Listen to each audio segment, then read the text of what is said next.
Salut à tous, je suis Clément. Vous êtes ici sur un nouvel épisode de La Gagne. Si vous venez de nous rejoindre, sachez qu'avec Ophélie et Martin, nous interviewons sur ce podcast de grands sportifs français. Toutes les 2 semaines, nous avons l'honneur de recevoir à notre micro un grand champion. Et nous retraçons ensemble l'une des compétitions les plus marquantes de sa carrière. Imaginez-vous au beau milieu de milliers de spectateurs qui forment un cercle tout autour de vous, en pleine rue. Quelques milliers de paires de yeux s'apprêtent à scruter les moindres mouvements de votre corps et de celui de votre adversaire qui arrive avec son groupe. Un poste de musique, une paire de baskets et c'est parti pour un battle de breakdance. Et qui de mieux placé que Benjamin Chawat, alias Benji Kings, pour nous parler de cette discipline tout droit venue des US. Benji se passionne très vite pour cette culture hip-hop un peu ghetto, avec son style vestimentaire bien démarqué, ses graffitis, son rap, bref, cette énergie toute particulière qui colle à la peau de notre b-boy. Hyper lax, Benji fait de sa particularité physique un atout pour son sport, et crée comme une discipline dans la discipline, qui porte le nom de Flexible Style.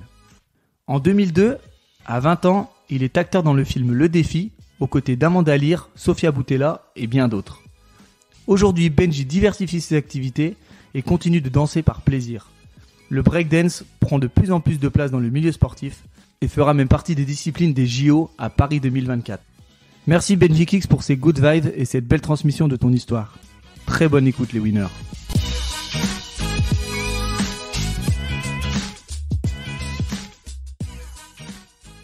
Salut Benji. Salut tout le monde. Merci beaucoup d'avoir accepté de nous donner cette interview. C'était avec plaisir. Ouais, c'est cool. Donc on est venu te rejoindre à Paris, donc au parc que tu nous as indiqué, parc de la Butte-Chaumont, si je dis pas de bêtises. Exactement, 19e arrondissement, là où j'habite presque, j'habite pas très loin d'ici, là où je travaille, là où je danse aussi, il y a un endroit qui s'appelle le 104. Et puis en plus c'est marrant parce que c'est très hip-hop le 19e, il y a beaucoup d'artistes, que ce soit des rappeurs connus ou des danseurs qui sont venus d'ici, des grands artistes peintres aussi, des graffeurs qui font aujourd'hui des grandes galeries. Donc c'est cool, on est au cœur du... On est en plein dedans, mais il y a un côté bobo quand même, vous avez vu qu'il y a un petit côté, voilà. Ouais, à Paris c'est ça, c'est un peu le mélange des styles. Hein. C'est un mélange de tout. Nos auditeurs auront compris qu'on allait parler hip-hop aujourd'hui et breakdance. D'ailleurs, j'en profite pour faire une petite dédicace à Philippe Eto du 71 qui m'a donné le contact de Benji. Donc, c'est grâce à lui si aujourd'hui on peut te rencontrer. Merci Instagram aussi. Et qu'on ait cette chance de pouvoir te rencontrer. Chose qu'on pouvait pas faire donc, à l'époque. 2 clics aujourd'hui, tu peux rencontrer quelqu'un à l'autre bout de la planète et discuter avec lui. Et c'est la folie des réseaux. Donc, grosse dédicace à lui et merci Philippe. Bon Benji, généralement, je t'appelle Benji parce que je sais que c'est mon vrai prénom c'est Benjamin, mais tout le monde m'appelle Benji. Voilà, je sais que c'est ton surnom. Est-ce que tu peux s'il te plaît donc te présenter pour nos auditeurs, nous dire ce que tu fais, quel sport tu pratiques? Alors moi je suis breaker et j'ai développé ce qu'on appelle le flexible style. C'est une façon de breaker différente que j'ai amené dans les années 90 parce que j'avais un atout particulier, j'étais flex de mon corps. Et j'avais un ami à moi qui est un peu comme mon grand et qui est un membre de ma famille presque, avec qui j'ai démarré tout ça, et qui a tout de suite vu que j'avais cette capacité à développer un break particulier avec mes jambes. Alors c'était pas quelque chose qui a plu au début dans la culture, mais c'est quelque chose qu'on m'a appris à être un berger et pas un mouton, à aller dans mes directions et de ramener les autres à suivre cette direction. Alors des fois c'est pas évident, on a l'impression qu'on part dans le mur, mais pour moi ça a fonctionné. C'est-à-dire qu'après quelques années où j'ai pratiqué ce style-là qui n'était pas le bienvenu au début, c'est devenu une danse normale que tout le monde pratique dans le monde entier. Il y a des concours de ça, il y a des gens aujourd'hui qui sont assimilés à moi complètement et ils dansent comme ça, ils appellent ça du flexible style au lieu de dire qu'ils font du break par exemple. Donc le flexible style, tu le dis, c'est avec tes jambes et donc toi t'arrives à... j'ai regardé des vidéos de tes figures et tout ça. En fait le but c'est moi j'aime la recherche dans ce que je fais et le but c'est de trouver des idées originaux et d'aller là où les autres ne peuvent pas aller. Je dis toujours que j'essaie de trouver des nouvelles portes, c'est vraiment pour sortir un peu à droite à gauche et trouver des mouvements originaux, d'éviter de se répéter le plus possible. Et moi je suis connu pour avoir un grand nombre de mouvements, c'est pour ça que je fais beaucoup de vidéos et c'est pour ça que j'aime partager. Ça fait aussi partie de ça les réseaux, c'est qu'on peut partager aujourd'hui et immortaliser, parce qu'en réalité à partir du moment où on le balance sur une toile aujourd'hui, tu peux dire voilà, de cette date-là, il y avait cette vidéo-là qui est sortie où je faisais ce mouvement-là et on sait tous que c'est Benji qui le fait ou voilà. Donc moi aussi par la même occasion, je sais que si je suis dans une direction qui ressemble à quelqu'un, je m'en écarte parce que je sais que je l'ai vu dans telle vidéo. Ça reste aussi une petite direction pour tout le monde. Tu vas avoir ton propre style. Exactement. Mon but, c'est d'abord, moi je dis toujours, l'identité d'un danseur, c'est ce qui est le plus important dans la danse hip-hop. On a la chance de pouvoir faire une danse avec des règles de base, mais où on peut quand même bifurquer assez facilement. Et c'est ça qui fait l'identité de chacun, et c'est ça qui fait que la culture, elle grandit. La culture hip-hop, elle est ouverte avec plein de choses. Tu peux graffer d'une certaine manière, tu peux chanter d'une certaine manière, tu peux amener un style, une écriture. Pareil dans la danse, t'amènes un style, une écriture aussi dans la danse, une identité. Et c'est ça qui est important, vraiment, pour démarquer les uns des autres. Alors, quand t'étais enfant, t'étais un petit garçon qui était déjà très créatif, sportif. Oui. J'ai aimé tout de suite les sports différents. Par exemple, classiquement en général, on aime le foot quand on est un garçon. Voilà, moi j'aimais la gymnastique, j'aimais le patinage artistique, j'aimais le dessin. Et en fait, c'est plein de choses qui se rapportent à la culture hip-hop. Parce que la gymnastique, ça se rapproche du break, le dessin, ça se rapproche du graffiti. C'était le côté artistique qui t'attirait plutôt dans ces sports ? Le côté technique. Technique et artistique. J'aimais le côté technique, de savoir que quelqu'un peut passer des années à faire un triple lutz ou une figure un peu pointue, et que il faut qu'elle, le jour J, le jour de sa compétition, elle puisse atterrir sur ses patins. C'était quelque chose qui me fascinait. C'est un peu comme dans le break, si tu veux, tu travailles des mouvements de ton côté tous les jours pendant des heures et des heures pour qu'ils soient parfaits, et t'as 2 minutes, 3 minutes dans un battle pour le sortir. Et quand tu vois la réaction des gens qui sont stupéfaits par ce que tu as fait, c'est là la satisfaction. Ça peut durer que quelques minutes en réalité. Dès ton plus jeune âge, tu étais toujours attiré par quelque chose de très technique et presque voire impossible. Beaucoup de travail et beaucoup de... C'est pour ça que j'ai aimé toute la culture de la rue, comme le skate, le vélo, tous ces trucs-là, ce qu'on appelle le flat. Vous savez, c'est les figures où les gens font tourner le vélo autour d'eux. Le skateboard, parce que le skateboard, de savoir que tu n'avais qu'une planche qui peut faire 3-4 tours sur elle-même et atterrir sur tes pieds, c'est quand même un truc extraordinaire. Et c'est pas donné à tout le monde, et quand un mec le maîtrise bien, tu peux plus dire que c'est un coup de chance, c'est du travail. Et c'est ça qui me fascine là-dedans, si tu veux. Alors justement, comment t'en es arrivé là Comment t'es arrivé dans le breakdance ? J'ai aimé quand j'étais gamin déjà un groupe qui s'appelait Benny B dans les années 90. C'était un groupe belge qui chantait, qui dansait. C'était quelque chose qui m'attirait. Donc comme ça se rapproche, comme je disais, la danse et du hip-hop sur les figures. Par exemple, nous on fait ce qu'on appelle un Thomas en break, qui s'appelle le cheval d'arçon en gymnastique. Ce sont des figures similaires. Donc il y a un côté sport dans cette danse qui est différente de plein d'autres danses où il y a vraiment que le côté danser des fois. Donc ça m'a attiré. Après, en grandissant, j'ai arrêté parce que j'ai fait de la danse dans les années 90, comme j'aurais fait du vélo, du roller ou quelque chose. Ça m'a passionné pendant un moment, et puis j'ai passé à autre chose. Après, je suis passé par plein de sports comme le roller, le skate, etc. Et puis en 94-95, il y a un battle qui s'appelle le Battle of the Year, qui était mythique à cette époque, qui est revenu au devant de la scène. Et donc toi, t'avais une douzaine d'années, toi. Exactement. Et les vidéos ont commencé à circuler, elles commençaient à arriver. Ça m'est revenu. Je savais que j'avais des bases de quand j'avais commencé. Et puis après, tu commences par faire 1 pas, 2 pas, 3 pas. On avait la chance à Paris d'avoir à Châtelet-Léal, dans le forum, des danseurs qui dansaient tous les jours. Donc j'avais un grand qui est un de mes meilleurs amis qui s'appelle Yuval, qui me disait viens là-bas, tu vas voir, ça danse, etc. Bon, moi j'étais un peu timide, j'étais gamin, donc c'était compliqué. Mais voilà, c'est un endroit qui était mythique où j'ai appris à poser mes premiers pas par terre, à m'entraîner tout seul, à être autodidacte, parce que moi de ma génération, il n'y avait pas de cours de hip-hop, ça n'existait pas. Il n'y avait pas non plus maintenant les réseaux sociaux, facilement accès à Internet avec exactement. Il faut savoir que par exemple, quand on avait une cassette vidéo de break de l'étranger, elle avait forcément des fois 2-3 ans déjà, mais on était content de l'avoir parce que c'était, même si elle était pas nette, même si l'image bougeait, même si c'était du NTSC, des fois ça venait des vidéos américaines, c'était pas clair, mais on était heureux parce qu'on avait de l'information. Puis il y a comme un monde autour de ça, tu sais, tu danses avec plein de danseurs, t'as un groupe, t'as des couleurs à défendre, il y a un côté un peu équipe qui me plaisait aussi. C'est un tout qui m'a plu là-dedans. Donc ce Yuval, cet ami, il avait quand même décelé en toi des qualités pour intégrer un groupe. C'est le premier. Voilà, c'est le premier. Alors lui, il était, c'est un des pionniers de la culture française, et c'est un de mes meilleurs amis, et c'est surtout un ami à mon frère à la base. C'est quelqu'un qui a plus de 10 ans de plus que moi, mais c'est un ami à mon frère à la base. Mais à force de le voir venir chez moi, de le voir danser et machin, c'est le premier que j'ai gratté en fait. C'est le premier à qui j'ai demandé montre-moi un peu un petit truc, montre-moi ça, montre-moi une vidéo, comment tu fais. Et c'était marrant parce que quand lui venait chez moi après par la suite, quand ma mère ouvrait la porte, au lieu qu'il aille voir mes frères, il disait à ma mère, il est là Benji. Ma mère elle comprenait pas, elle dit mais attends, tu vas voir le petit.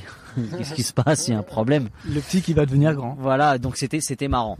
Alors moi j'ai des parents assez ouverts, hein. C'est des parents de confession judaïque. On n'est pas du tout pratiquants ni quoi que ce soit. On est traditionnel.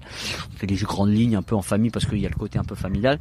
Mais j'ai des parents qui m'ont laissé danser, qui m'ont laissé exploiter tout ça, qui ont compris vite que j'avais un petit potentiel. C'est juste qu'ils ne comprenaient pas qu'on pouvait en vivre tout de suite. Donc c'était un peu compliqué. Mes parents commencent à comprendre vraiment qu'il y avait un vrai potentiel et que je pouvais en vivre le jour où j'ai fait le film Le Défi.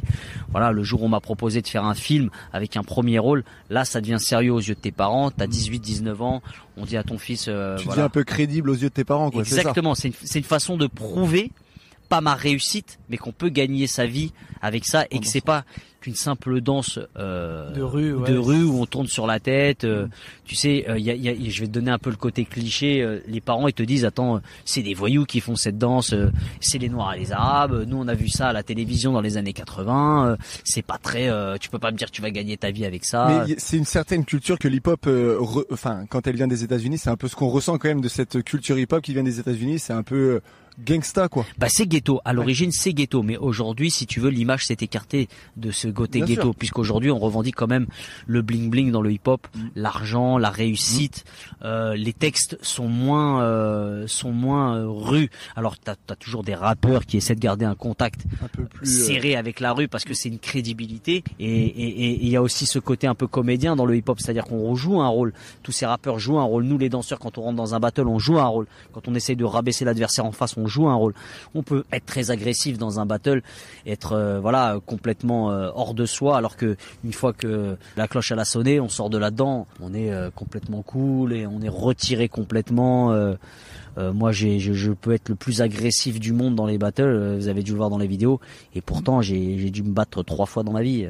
Ouais, c'est après ça reste dans le cadre de hip-hop. Exactement. Et voilà, Exactement. C'est un rôle qu'on joue, c'est une identité, c'est une image, c'est ce qu'on est. On représente ce qu'on est. J'ai envie de dire un peu comme dans tout sport, quoi. Oui, Donc, oui, bien sûr. On se donne une Bien image sûr. sur le terrain, puis dès que c'est fini. Alors il y a peut-être moi je vais parler pour ma part. Il y a peut-être un côté frustration qui dit que je peux peut-être plus exploser plein de gens dans ma danse que je ne pourrais pas exploser dans la rue. Alors ça me remonte, je me sens hors de moi et il y a un côté tu vois super guerrier à ce moment-là. Je me sens vraiment quelqu'un d'autre. Moi, j'aimerais revenir un tout petit peu quand tu étais jeune. Tu as dit que Yuval c'était un des premiers à qui tu as copié. À quel moment en fait tu as dit bon, ok, d'accord, là il m'a montré des choses, mais moi je veux faire ma propre danse. Est-ce que tu te rappelles un peu ce déclic de dire Non, alors en fait j'ai toujours été un peu créatif, mais il a surtout vu quand j'ai commencé à faire du break que j'avais un atout physique que lui n'avait pas. Et lui, il me disait, tu devrais t'en servir plus. Alors, au début, comme je t'expliquais, il y a des règles à suivre. Et en France, ils sont ils étaient très respectueux des bases. On n'était pas un pays qui bifurquait vraiment dans l'originalité. On a suivi les traces de beaucoup d'Américains. On a toujours été deuxième derrière les Américains. Les Américains avaient quand même 10 ans d'avance. Donc c'était un peu compliqué. Et ce qu'il y a de bien, c'est que dans les années 2000, quand nous, les Français, on a commencé à voyager, eh ben, au lieu que ce soit nous qui demandions des autographes aux Américains, c'était les Américains qui venaient me demander des autographes à moi. Il y avait des Américains qui me parlaient en anglais toute la journée sur les sites de break de l'époque, des sites comme Style de Ouf, etc., qui étaient des sites destinés au break, parce qu'il n'y avait pas les réseaux comme aujourd'hui. Bah, les gens me parlaient en anglais toute la journée parce qu'ils pensaient que j'étais américain, parce qu'ils me voyaient dans les vidéos américaines, parce pour eux, un Français ne pouvait pas atteindre un niveau pareil. Donc c'était spécial un peu à cette époque-là. Les choses commençaient à basculer, et c'est là que la culture elle a pris un tournant. Aujourd'hui, on peut regarder des Chiliens, on peut regarder des Russes, on peut regarder tout. On a la chance qu'aujourd'hui, une vidéo peut se voir instantané, ça peut être tout de suite, on peut voir le niveau qu'il y a actuellement tout de suite en Amérique, on peut voir actuellement où on en est au Japon, en Chine, chose qui n'était pas possible à l'époque. À l'époque, pour aller en Amérique, déjà c'était quelque chose. Moi je voyageais de mes propres frais au début, c'est-à-dire que pour que je voyage en Amérique, il fallait que j'économise 6 mois, 8 mois. Donc quand tu économises 6 mois, 8 mois, tu arrives dans un battle, si tu fais pas top 3, c'est chaud quand même. Tu vois ? Alors soit tu pars pour le fun et tu dis voilà c'est mon kiff, moi mon essentiel c'est de participer, soit tu partais dans un esprit comme le mien et que tu veux que gagner. Et dans ce cas-là, voilà. Et je voulais moi gagner le plus possible pour ne plus avoir à payer ces billets d'avion et que je sois invité les années d'après. Tu vois, la première grosse compétition que j'ai fait aux États-Unis, ça s'appelle le Pro-Am. Et je raconte souvent cette anecdote parce que c'est marrant. C'est qu'ils m'ont oublié à la qualification. Ils n'ont pas cité mon nom à la qualification. Il y avait tellement de breakers et j'étais pas connu qu'ils m'ont oublié. Et que la deuxième année où j'y étais, j'étais le dernier à passer, pas parce qu'ils m'avaient oublié, parce qu'ils voulaient clôturer avec mon nom. Donc c'était touchant, tu vois. L'année d'avant, t'es oublié parce que t'es pas connu et tout le monde s'en fout. Et finalement, tu passes tellement des tours, tu fais tellement un carnage dans la compétition que l'année d'après, ils veulent que ce soit toi qui clôture le truc pour garder le public, pour que le public me voit. C'est reconnaissance, quoi. Voilà, c'était quelque chose c'est des choses qui sont touchantes quand une compétition crie ton nom dans la salle alors que c'est la première fois qu'ils te voient ou des choses comme ça, c'est touchant. Après, il y a un suivi dans le hip-hop, c'est une petite culture quand même si elle paraît très grosse, tout le monde se connaît dans les danseurs, tout le monde se connaît chez les rappeurs, tout le monde se donc après le mot circule vite et tu peux vite voyager, vite faire le tour de la planète. Et ça, c'est quelque chose qui est quand même magique. Quand t'as 18-20 ans, tu fais le tour de la planète. Pour les gens de mon école, pour les gens que je fréquentais, j'étais quelqu'un de très riche alors que je gagnais pas grand chose. Mais comme j'avais vu beaucoup de pays, j'étais invité à droite à gauche, pour eux c'était, ça y est, la réussite. Comment on fait pour devenir quelqu'un justement dans le breakdance ? Il faut faire des choses qui ne se font pas, aller chercher des gens que les gens n'osent pas aller chercher. Je suis un garçon très poli, mais je vais parler. Nous, dans cette culture, on dit mettre les couilles sur la table. Ça veut dire vraiment ce que ça veut dire. Ça veut dire voilà, on y va, on se met dans des difficultés, on prend des risques. On a la chance. Quand tu dis se mettre dans des difficultés, c'est par exemple. Par exemple, je peux te comparer ça à la boxe. Je peux te comparer ça à la boxe. Si moi j'étais boxeur et j'ai le pouvoir d'aller chercher directement le champion du monde et le mettre KO. Je le ferai. Sauf que dans la boxe, t'es obligé de passer par des étapes. Mais dans le break, tu peux pas faire ça. Tu peux aller dans une compétition. Le juge, c'est un des mecs les plus connus au monde. Tu lui dis, écoute, moi, je veux t'affronter. Il a le droit de dire non. C'est comme ça que ça se passe. Il a le droit de te dire non. Mais si aujourd'hui, t'as un nom qui commence à monter, s'il refuse, ça entache peut-être sa notoriété. Exactement. C'est quelque chose qui va le poursuivre. Ça va le hanter. Il va devoir à un moment se justifier de ça. Et dans notre culture, on peut faire ces choses-là. Et c'est ça qui fait qu'il y a des règles, mais il y a des règles dans les règles. Il y a les règles de la street, il y a les règles du game. Et nous, dans la street, tu peux faire certaines choses. Donc tu représentes à chaque fois un club ou pas ? Un groupe. Tu représentes un groupe, des fois un pays selon là où tu te situes. Si demain je me retrouve en Chine, je représente quand même la France. Si je suis en France, je représenterai mon groupe. Voilà, tu représentes selon là où tu es, tu représentes ce que tu es. Après, je reste quand même une identité française pour beaucoup. Le monde entier sait que je suis français. Quand je danse pour Monster avec les meilleurs b-boys au monde dans une équipe de 10, je représente ce que je suis, la France. Je suis fier d'être dans cette équipe. Oui, on appelle ça un b-boy. Exactement, un b-boy. C'est ça. Avant de représenter Monster et puis les meilleurs b-boys français, si je te parle de Division Alpha King, alors Division Alpha Kings, c'est mon groupe de cœur. C'est-à-dire que c'est le tout premier. Ouais, c'est mon tout premier groupe avec lequel j'ai dansé. C'est le groupe avec lequel je reste aujourd'hui, toujours. Je suis Division Alpha pour toujours. Je suis pour tout le monde. Je sais pas comment t'expliquer. C'est comme si Messi aujourd'hui il peut jouer où il veut. C'est à Barça qu'il a fait. Voilà, c'est comme ça. Il y a une identité. Il pourra cracher dans la soupe s'il veut derrière, dire ce qu'il veut. Il reste. Voilà, c'est quand même ce groupe-là qui t'a lancé. C'est eux qui m'ont donné mes premiers pas. C'est eux qui m'ont aidé à monter. C'est eux qui m'ont épaulé quand j'ai fait mes premiers battles. C'est eux qui m'ont aidé quand j'ai perdu.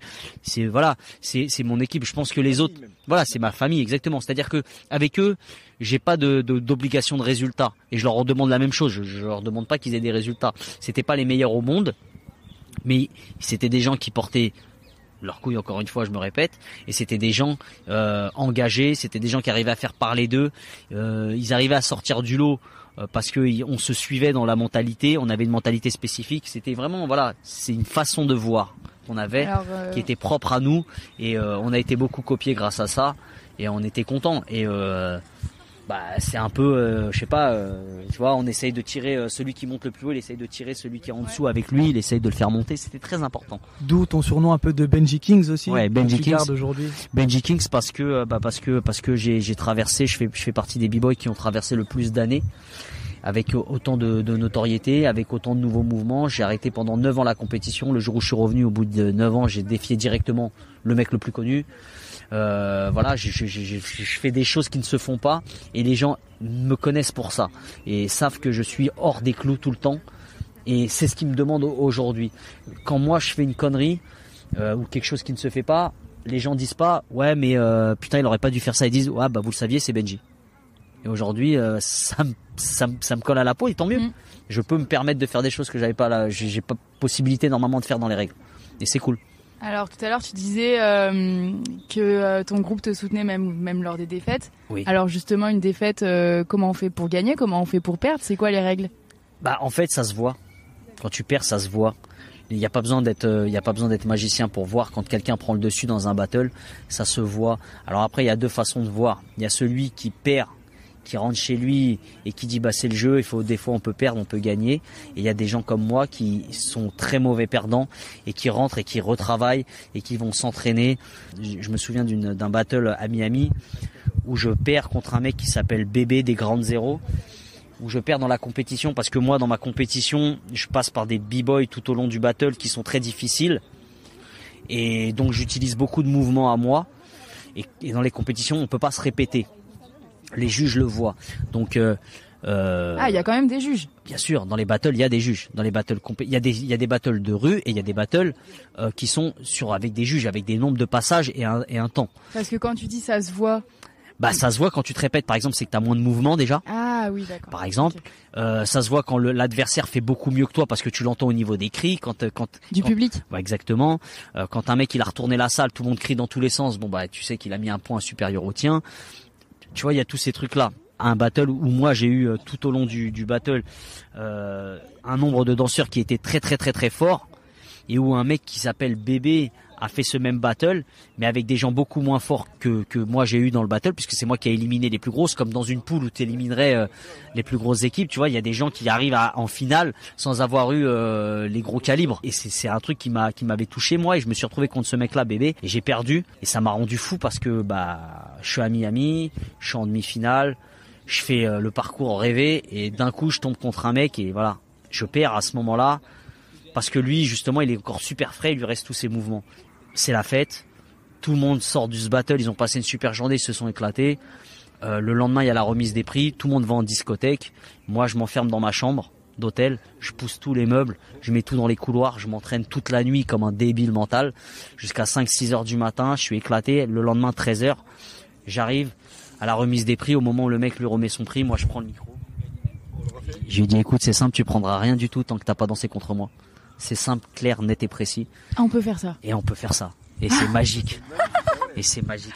Donc toi t'as fait ça. Et moi j'ai fait ça. Ah ouais, c'est énorme ça. Et voilà. Et après il a pas voulu danser, il a dit non. Comme j'ai dans gagné. La rue. Exactement, il a dit non, j'ai gagné hier mais je vais t'envoyer mon petit frère. Et il m'a envoyé son frère et je l'ai explosé lui et ses deux frères et après je suis venu chercher, je lui ai dit c'est à toi de danser maintenant. Et il s'est sauvé de la salle et il a pas pris son trophée. ça c'est une belle anecdote ça. Et après il y a un organisateur 6 mois après qui m'a dit voilà Benji, est-ce que tu veux faire toi contre Bébé en 10 rounds? J'ai dit OK, c'est parti. Alors quand tu dis 10 rounds, c'est des rounds de combien de minutes? En fait c'est un set, c'est-à-dire que tu fais ton passage. C'est un peu comme au tennis où tu gagnes tu fais ton passage, il y a une stratégie puisqu'il y a 10 passages à faire, il faut que tu tiennes jusqu'à ces 10 passages. Donc il faut que physiquement t'en donnes pas beaucoup ou t'en donnes assez pour marquer un point, le laisser lui faire son deuxième passage, toi le tien. Donc comme il n'y a pas de nombre de minutes, etc., stratégiquement il faut pas que t'en donnes trop. Parce que si toi tu danses 30 secondes, lui il en danse que 10, c'est à toi de repasser derrière, tu danses 45 secondes, il danse que 15. Toi, tu vas vite être essoufflé par rapport à lui. C'est plus sur les mouvements. Exactement. Donc, faut jauger. C'est comme ça que ça fonctionne. Et puis, comme tu as dit, le but c'est d'avoir tout le temps des mouvements nouveaux. Ah oui, originaux, donc, nouveaux, uniques. Il faut pas forcément tout donner au départ. Exactement, exactement. Mais par contre, tu vois, il y a une gestion. On a déjà vu des gens beaucoup plus forts que d'autres sur le papier moins bien gérer le battle et perdre justement parce qu'ils perdent, parce ils se sont trop essoufflés, ils ont trop donné dès le début, pas assez après. C'est une gestion. Donc tu dis c'est en 10 rounds, mais pourtant j'ai vu qu'il y avait un battle un peu mythique. Ah, le battle mythique à Châtelet-Léal contre Junior. Alors ça c'est spécial. C'est plus long. Alors ça c'est spécial parce que ça c'est un battle rue. Ok. Ça, est-ce que c'est ça que tu veux nous parler particulièrement? Bien sûr, je peux en parler. Alors Junior c'est particulier. Junior il avait gagné ce qu'on appelle le Battle of the Year avec un groupe qui s'appelle Wanted Posse. Alors eux étaient des amis à moi. Lui était un nouveau dans l'équipe. Et c'était quelqu'un qui avait un handicap particulier de ses jambes et qui commençait à monter un peu dans la culture. C'était un nom qui commençait à monter. Moi, j'étais déjà connu. Et quand je les ai appelés pour les féliciter d'avoir gagné le Battle of the Year, il y en a un du groupe qui m'a dit, est-ce que tu peux, Junior veut te parler. Et il m'a dit, salut Benji, merci et tout de nous féliciter. Est-ce que ça t'intéresserait pas qu'un jour on se fasse un petit défi, toi et moi? Je l'ai très mal pris en fait. Je lui ai dit, mais alors en fait, tu penses que parce que tu as gagné ce Battle of the Year, toi, tu as le potentiel pour me défier. Alors là, si tu veux, c'est là que la comédie commence. C'est-à-dire que c'est là que tu rentres dans l'intimidation. C'est là que tu rentres dans le jeu où tu lui dis, bah écoute, c'est simple. Tu vas venir dimanche à Châtelet et on va voir comment ça va se passer. Et lui me dit, je ne peux pas, je suis à Rennes. Je lui ai dit, mais j'en ai rien à foutre en fait. Dimanche, rendez-vous à Châtelet. Et j'ai raccroché. Et là, Yuval s'est occupé de faire la com. Alors c'est pas les coms comme aujourd'hui. Il n'y avait pas les réseaux, il n'y avait pas tout ça. Donc c'est que du blabla, blabla, blabla. Et on a réussi à réunir presque 1000 personnes quand même sur la place de Châtelet-Léal. C'était un truc de fou. C'était un truc de malade. C'est un truc de malade parce que on a 18-20 ans à cette époque-là. J'en ai 40 aujourd'hui. Donc quand tu vois ce truc-là, tu dis mais attends, on était complètement fous. Ça aurait pu partir en cacahuète totale ce truc-là. Bon, c'est parti en cacahuète. Mais c'est un classique. Mais ça reste un classique parce que ça représente le hip-hop et sa vraie culture dans les années 80. Dans les années 80, il n'y avait pas les juges. Dans les années 80, il n'y avait pas toutes ces organisations. Il n'y avait pas d'argent. Dans les années 80, c'était un quartier contre un autre quartier qui dansait. C'était des couleurs que tu défendais. Et ben là, c'est la même chose. Lui, il défend les Wanted. Moi, je défends Division Alpha. Moi, je défends ce que je suis. Lui, il défend ce qu'il est. Il avait une particularité avec ses jambes. J'avais une particularité avec les miennes. Voilà. C'était un terrain. C'était quoi la sienne? Bah lui il est handicapé et il arrive à faire avec ses jambes et son corps des choses qu'on ne peut pas faire, comme faire des pompes à l'horizontale sans que ses jambes touchent le sol, parce qu'il a un physique particulier. Mais c'est ça toi, aussi. Quand tu parles de ta petite particularité à toi, bah c'est que j'étais très souple. J'ai hyper lax, très souple. Je vais partout avec mes jambes et ce qui fait que on est sur un terrain neutre après. Et il n'y a pas d'handisport, il n'y a pas tout ça dans notre culture. Celui qui a des armes, il s'en sert comme il veut. La culture, notre culture, elle accueille tout le monde. Tant qu'on peut danser, on danse. Bon, c'est un peu éloigné du fameux battle de rue. Alors Junior, ce qui s'est passé, c'est qu'après, Junior, ils viennent de loin. Ils viennent de tout ce qui est du côté de Disney. Et nous, on était de Paris. Et il y a cette culture un peu de la banlieue et Paris, tu vois.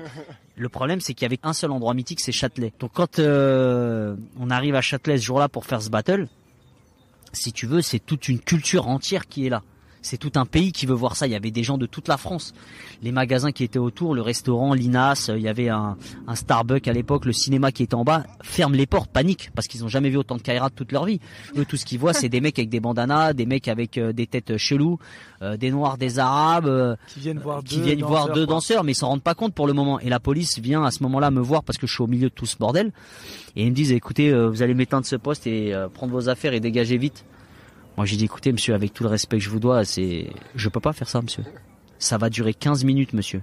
Laissez-nous faire 15 minutes. Sinon, c'est quelque chose quand même qu'on est en train de perdre dans notre culture. À nous, c'est très important. Laissez-nous faire. Lui, au début, il me dit, non, je peux pas. Ah bah, je lui dis, monsieur, bah, allez-y, dites-leur alors. Dites-leur, hein, monsieur. Et à ce moment-là, il y a les Wanted qui arrivent. Les Wanted, ils viennent à 150 peut-être, dans le couloir de Châtelet-Léal, en train de faire des bruits de singe. Mais vraiment comme ça, vraiment c'était de l'intimidation. Quand ils arrivent, tu vois ces loups arriver, tu dis mais merde, qu'est-ce qu'on est en train de faire là? Mais est-ce qu'on va pouvoir vraiment danser dans ce bordel? Donc on a fait ce truc-là et personne pouvait nous arrêter. Parce que personne pouvait nous arrêter, c'était comme ça, c'était la rue. Et aujourd'hui, peu importe qui a gagné, ce qui compte c'est que ça a eu lieu. Ce qui compte c'est qu'on a écrit l'histoire. C'est ça, ouais. C'est ça, c'est surtout ça. C'est exactement ce qui reste. Ouais, c'est exactement ça. Et aujourd'hui, quand tu regardes les 5, tu vas dans des sites, il y a plein de sites qui parlent de ça justement, des 5 plus gros battles de la culture hip-hop. Il y en a 2 qui reviennent à moi. Ce sera Benji Junior, parce que Benji Crumbs, c'est contre l'Amérique. C'était le plus connu des États-Unis contre le plus connu de France, et ça s'était jamais fait de s'affronter comme ça en tête à tête, sans juge, sans rien. Et Junior parce que ça reste la culture, ça représente toute la culture dans toute sa splendeur. Un poste par terre, du monde autour, un rond, voilà, et pas de règles. Et c'est du marbre par terre. Je sais pas si vous vous rendez compte, mais les chocs par terre, c'est un truc de fou. Aujourd'hui, j'ai des séquelles dans tout mon corps parce que voilà, on me propose de porter une prothèse à l'épaule, parce que j'ai 40 ans et que je me bute toujours et que voilà, le corps il s'est usé. Alors tu te butes toujours, tu pratiques toujours? Je danse toujours, sauf que là je suis obligé de m'arrêter un peu parce que j'ai une prothèse à mettre et voilà, mais et je pense aussi qu'aujourd'hui j'ai possibilité de donner ma place à la nouvelle génération et je suis en train de me rendre compte aussi parce que c'est bien de pas être bête et de pas être voilé, de pas croire qu'on est toujours le meilleur. La nouvelle génération commence à être extraordinaire. Aujourd'hui ils ont 14-15 ans, ils font des trucs de fou et voilà, ils profitent de ce qu'on nous on a apporté. On est content d'avoir apporté à cette nouvelle précurseur. Exactement. Et ça te fait plaisir quand tu vois des jeunes qui reproduisent ce que tu faisais toi, voilà. Exactement. Alors moi, je dis que c'est bien d'avoir gravé son nom dans la roche. Oui. Est-ce que tu as une petite marque de fabrique? Une figure vraiment. En fait, dès que tu voyais des mecs se mettre les jambes en lotus, c'est-à-dire les jambes croisées vers l'intérieur, les gens disaient qu'ils faisaient du Benji. Parce que moi j'avais exploité ça. Et alors pourtant c'est pas moi qui ai inventé de faire ça. C'est un mouvement qui vient du yoga. Mais c'est quelque chose que tu peux voir tout de suite chez des gens. Souvent les gens m'envoient des vidéos d'eux en train de faire des genres de mouvements où ils se déplacent sur les fesses, comme je fais dans le film Le Défi ou dans des trucs comme ça. Et ce qu'il y a de bien dans cette culture, c'est que personne s'en rend compte dans la salle parce que ça touche que nous les danseurs. Mais par contre dans notre monde à nous, on sait tout de suite. Après, tu vois, le hip-hop, ça a amené aussi pas mal de gens à réussir. Moi, Sofia Boutella, qui joue dans Le Défi avec moi, qui est aujourd'hui une star reconnue dans le monde entier, qui a fait pas mal de films comme La Momie, Atomic Girl, qui a été une égérie pour Nike, qui a fait Kingsman, qui a fait Les Rois du désert. Elle a fait une panoplie de films, Star Trek. Elle a fait plein de trucs. Pour moi c'est une fierté quand je vois ça. Je me dis quand même, le hip-hop, ça l'a sorti de là, tu vois. Moi, je m'en suis sorti par mon travail, mais j'aurais pu peut-être continuer et faire autre chose. C'est chacun son chemin, chacun son truc, faut rien regretter. Voilà, moi j'étais à fond dans le break, je voulais pas faire de casting de cinéma, c'est pour ça que j'ai fait que Le Défi. Après j'ai fait 2-3 trucs, des courts-métrages, mais je préfère faire des trucs qui me plaisent, comme faire une interview comme ça sur le fun avec sur de l'herbe, plutôt qu'un mec qui me dit écoute, j'aimerais que tu fasses ça. Alors nous je t'explique, on va te payer tant, mais par contre je veux que tu fasses le dinosaure par terre avec des mouvements de break. Tu vois, ça me parle pas. Ouais. Je comprends que des fois tu puisses faire des choses alimentairement parlant parce que tu as besoin de vivre, sûr, ouais. D'accord, mais si tu peux t'en passer, travailler à côté et prendre que le côté kiff de la culture, tu le fais. Et moi je prends que le côté kiff. Je fais cette interview avec vous, on n'a jamais parlé d'argent, ne serait-ce qu'une demi-seconde. On est là, on kiffe, on va s'arrêter d'ici après, on va aller bouffer si vous voulez. Et voilà, tu vois, c'est cool, c'est fun. Exactement. C'est ça que j'aime moi dans cette culture, c'est que tu peux être proche de tout le monde et de tout facilement. C'est vrai, et c'est vrai, on le voit que tu es hyper accessible, que c'est cool. Ouais, tu t'es mis en scène sur le battle qu'on t'a proposé, un battle inédit que les auditeurs auront l'occasion de voir. Il fait partie de mes 2 ou 3 défaites de ma vie. Il est bien casse-pied celui-là aussi. Casse-pied. Merci d'avoir joué le jeu, franchement franchement cool. Moi ça m'a fait plaisir de passer ce moment avec vous. Vous êtes cool, vous êtes détente, vous venez, vous faites ça avec le cœur aussi, tu vois, et vous allez passer du coq à l'âne. Aujourd'hui c'est moi, demain c'est un mec qui fait du kung-fu, demain c'est un collectionneur de tomates ou je ne sais pas quoi, mais tu vois on reste vachement dans le sport. Ouais, bon ok. Attention, au début le break c'était une danse, c'est devenu un sport presque. Mais tu sais pas, le lancer de tomates ça peut sortir. Mais tu vois ce que je veux dire, c'est ce côté fun, voilà. Vous êtes en couple avec votre beau-frère, machin, nanan. Moi, je trouve que c'est extraordinaire. Vous faites ça pour le kiff. Voilà, vous êtes investi, vous avez votre petit matos. Voilà, peut-être que dans 15 ans, peut-être qu'on se retrouvera, on se dira, hey, tu te rappelles, nana, aujourd'hui j'ai fait un film. Ça serait vraiment cool. Ouais. Il y a pas très longtemps, il y a eu un film qui est sorti avec Wazani, qui est un film sur le break. Ça s'appelait Break, je sais plus quoi, qui a pas tellement marché, mais le réalisateur, c'est un mec. Le jour où il m'a appelé pour me demander un conseil, il m'a dit salut Benji, voilà, j'aimerais que tu sois dans le film. Alors moi j'étais pas disponible parce que j'ouvrais à ce moment-là une discothèque en roller, comme dans la Boom, tu vois, un truc qui s'appelle ça s'appelait le Roller Palace, et j'ouvrais une discothèque à ce moment-là. Bon, il y a eu le Covid donc j'ai dû l'arrêter, mais j'avais ouvert ça. Et le mec me dit Benji, voilà, je suis réalisateur, nanani nanana. Écoute, un jour tu m'as montré du break à Châtelet, tu m'as montré 2-3 mouvements, et depuis je fais du break et là je fais un film sur le break. Moi, ça me touche de ouf, tu vois. Ça me touche de ouf. Le mec, il a poursuivi ses rêves en parallèle, tu vois. Il faisait du scénar, du cinoche, du machin. Il a fait tous ces trucs. Un jour, il a fait un film. Ce que je trouve qui est quand même vachement beau, c'est que en fait t'influences quand même beaucoup de monde sans forcément le savoir. Bah en fait c'est ça le hip-hop. C'est ça qui est beau. Mais c'est ça le hip-hop. C'est ça le hip-hop. Moi vous voyez qui c'est le Baptiste Le Caplin là? Oui, bien sûr. Ouais, vous voyez qui c'est lui? Bah lui c'est un mec que nous on a connu qui galérait. Il galérait vraiment. Et j'ai mon pote Yuval un jour qui lui a dit écoute, t'as envie d'avoir du public? Nous on a des battles.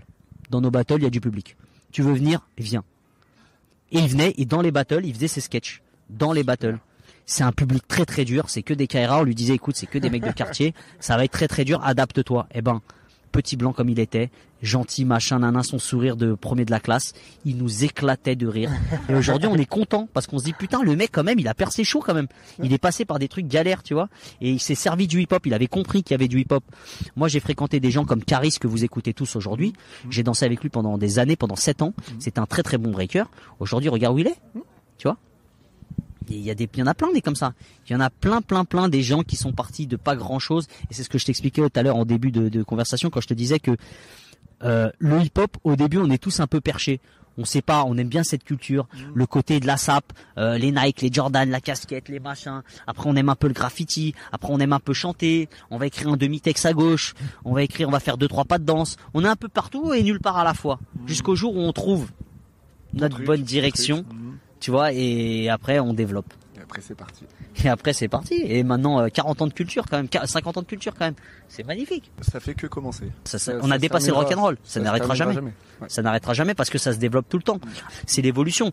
Tu peux ne pas aimer, tu peux dire c'était mieux avant parce que toi tu l'as vécu comme ça avant, mais ça évolue quoi qu'il arrive.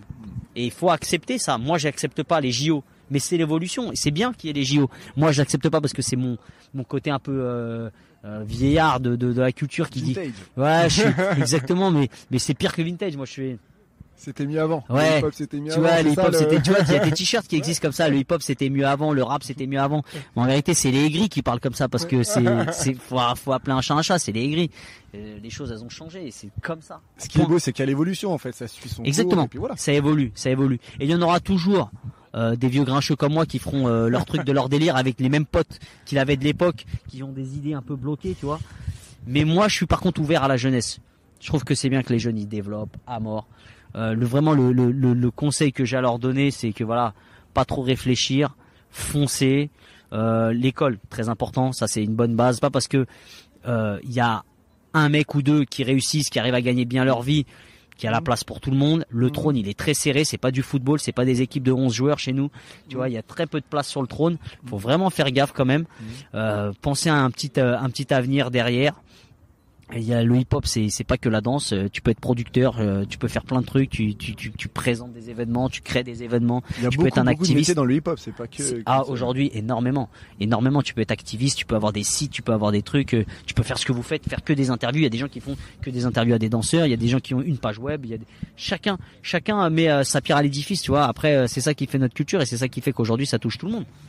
Bon bah en tout cas Benji, c'était presque 1 heure de kiff. Ouais bah écoutez, c'est pas mieux que toi pour représenter le hip-hop. Bah je suis content que vous m'ayez choisi à moi et je suis content qu'on ait fait ça à la cool. Juste on a une petite question signature. Alors si tu avais 3 mots pour décrire un peu ta carrière de danseur qui n'est pas finie, je précise, pas encore, ça serait lesquels?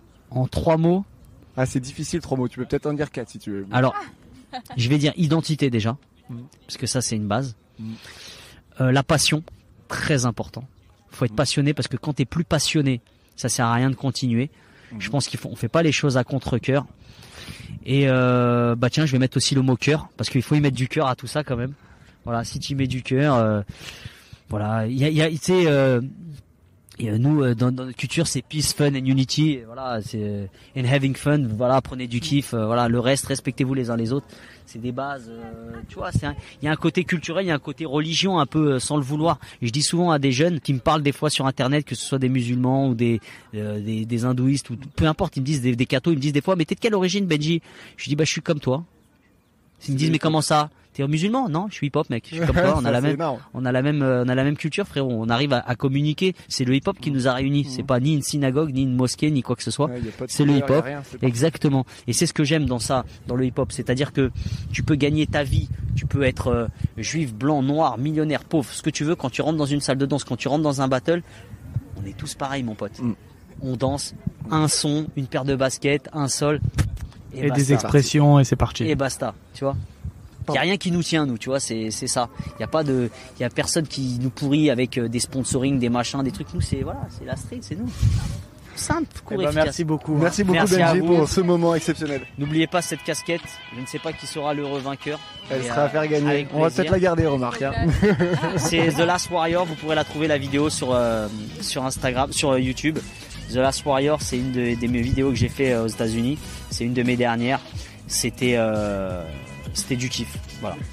Merci, merci Elle Benji. a une histoire, cette casquette. Et ouais, je vous souhaite une bonne continuation. Merci Benji. Salut. C'est la fin de ce 23e épisode et nous remercions encore Benji d'avoir accepté de se livrer au micro de la gagne. Vous pouvez suivre Benji sur son compte Instagram @bboy_benjikins. On vous met le lien dans les informations du podcast. Avec Clément et Martin, nous espérons que les victoires de nos champions vous inspirent autant que nous. Si cet épisode vous a plu, n'hésitez pas à le partager sur vos réseaux sociaux en nous taguant @lagagnepodcast tout attaché. N'oubliez pas de mettre 5 étoiles sur Apple Podcast, ça nous aide beaucoup. Vous êtes de plus en plus nombreux à nous envoyer des messages via nos réseaux. Continuez comme cela, ça nous donne beaucoup de force. On compte sur vous. Rendez-vous lundi dans 2 semaines pour une nouvelle histoire de gagne. On reste en contact sur les réseaux sociaux et on vous dit à très vite les winners. Et surtout, n'oubliez pas d'avoir la gagne.